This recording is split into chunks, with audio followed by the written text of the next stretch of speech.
Hi, it's Denise with My Practice Now. We have made some changes to the software regarding ICD codes that I think you might be interested in. So first, I am going to go to my patient's profile. And now in my patient's profile, you are going to see a new tab, which is called Diagnosis. I'm going to click on Diagnosis and you can see now you can add ICD codes to a patient's profile. In this case, I have three. I can delete by clicking delete, and I can add a new diagnosis code and click confirm.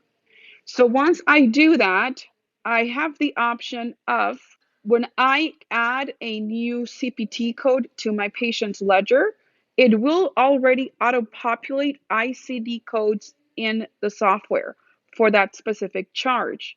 So instead of you having to add ICD codes from your EHR or your chart note, you no longer have to do that. You can bring ICD codes from your diagnosis tab. This is a setting we have to activate for you on our end because not everyone in MPN uses diagnosis codes. Most of our clients are cash-based practices, so they don't need this option. That's why we have to activate it for you. All you have to do is just send me a chat requesting for this change, and we'll go ahead and implement it in your software. So now, because I already have these ICD codes within my patient's profile, I'm going to go ahead and just simply add my CPT code, click add, and I'm going to add one more. I can delete, let's say, for example, this doesn't have anything to do with cervical pain. So I can actually delete it from here and add it. If I need to add, I can add more. So you can add as many diagnosis codes from your ledger window now instead of having it to do from your chart note. So once you're done, you're going to go ahead and click save. With this change also comes the way that it displays on your invoice. So I'm going to click on invoice. I'm going to click on print.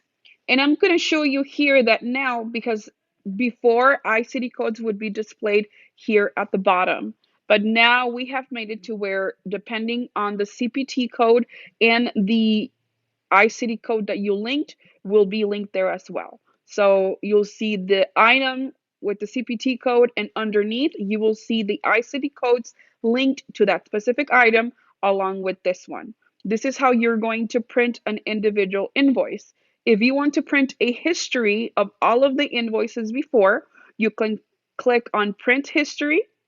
You will go ahead and include ICD codes, select the date range that you want, and click run. So there you go. Now you might ask, well, why are ICD codes not displaying on my past charges for the CPT codes that I had already created in the software? Because this change was done recently, it only applies to future charges. So any past charges with CPT codes that need an ICD code, it will bring them from your chart notes section. But any future charges will come with an ICD code if you select for it to do. Now, if you click on invoice, let's just say that the patient is getting probiotics, but probiotics do not have to have an ICD code linked to it. You can delete it. It's always easier just to delete and add. Or you can just leave them there if it doesn't matter for the patient or for your printout, and click save. So just to summarize, your diagnosis section will allow you to add CPT codes. And once you have them here, when you click on invoice, you will be able to have defaulted ICD codes to your charges, which you can delete or add more as you need to. So my recommendation to you is from here on out, any new patient that you have, go ahead and add the diagnosis codes in this section.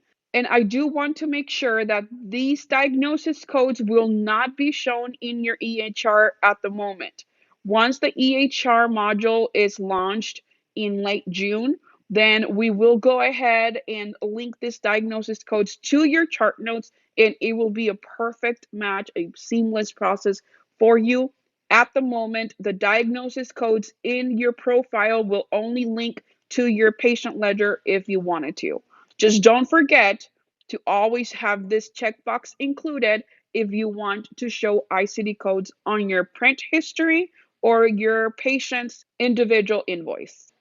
So as you can see, we are starting to make a lot of changes in our software regarding patient diagnosis codes, CPT codes, because we are paving the way for the new EHR, which is very exciting.